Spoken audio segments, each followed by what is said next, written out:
బాబాయ్ నమస్తే. స్టార్ట్ చేస్తున్నా. చాలా మంది ఇప్పుడు కొత్త తరానికి అర్థమయ్యేటట్టు టేకరాలు రేజాలు గుర్తించడం ఎలా అంటే మనం టేకరా కానీ రేజా కానీ అసలు ఎలా గుర్తించాలి? రేజాలంటేనేమో చిన్నవి కురస, టేకరాలంటేనేమో ఎత్తు సైజు.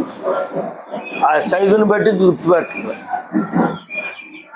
అంటే ఇప్పుడు వాటిలో ఎలా కురస లేకపోతే హెచ్చు తగ్గులు? రేజాలు అన్నయేమో చిన్న చిన్న కోళ్ళు రా పూరి కోళ్ళు వెళ్ళే ఉంటాయి. టేకరాలు అన్నయేమో పెద్దవి బడి కోళ్ళు వెళ్ళే ఉంటాయి. అది అంటే వాటి గురించి వివరంగా చెప్పండి బాబా. వివరంగా చెప్పేది ఉంది. ఈ కత్తికి ఇడికాలకి కూడా పనిచేస్తాయి రెండు. ఎట్టయినా వేసుకోవచ్చు.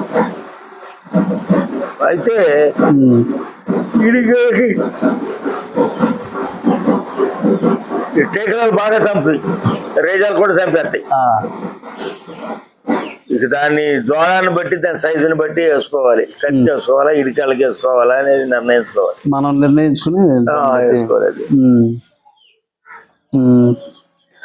ఇప్పుడు టేకరాలు రేజాలు పోట్లాడే విధానం ఏ విధంగా ఉండిద్ది? రెండింటిది ఒకే రకంగా ఉండదు. టేకరాలు సూట్లు కొడతాయి, అయ్యి సూట్లు కొడతాయి, కాళ్ళు కొడతాయి. రేజా కొట్టేది కాటాలు కొడతాయి, బాగా చంపేసేస్తుంది. ఊరిని 2-3 కాటాల్లో చంపేస్తుంది రేజా. టేకరా కూడా అంతే, కాళ్ళు కాటాలు కూడా కొడతాయి. అంటే కురుసలో ఉండటం మూలంగా ఆ సైజుకే వేసుకోవాలి. అంటే హిమాలయ కత్తి కోళ్ళకి కానీ వీటికి కానీ కత్తి కోళ్ళకి కూడా పెట్టుకోవచ్చు కదా? కత్తి కూడా.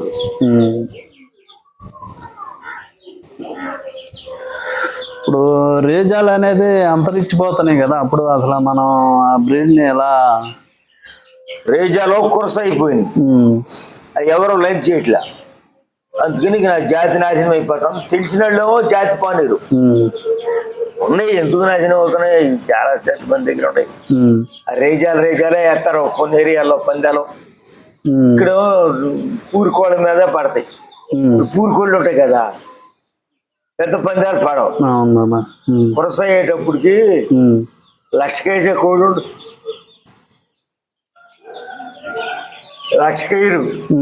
ఈ పూరికోళ్ళు వస్తాయి 10,000కి 5,000కి 4,000కి అట్లా వేసుకొస్తారు. అందుకని రేజాలు లైక్ చేయట్లే.